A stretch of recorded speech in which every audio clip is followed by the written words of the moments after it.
قاری محمد طیب رحمه الله لیکلی دی چې د قیامت په ورځ به د الله پاک په دربار کې یو بنده حاضر کړلی شي.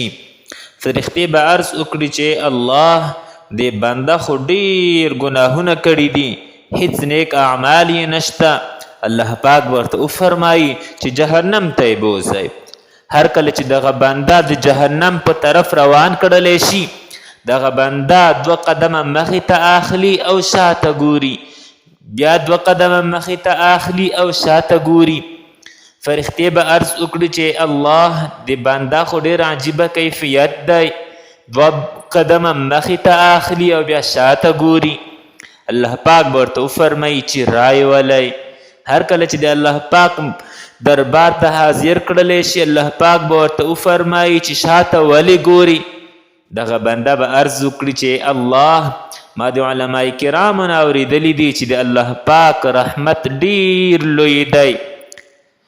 اگر چې زما ګناهونه ډېر زیات دي، د سمندر د څاڅکو نه زما ګناهونه زیات دي، خو الله ستا رحمت خو ډېر لوی دی.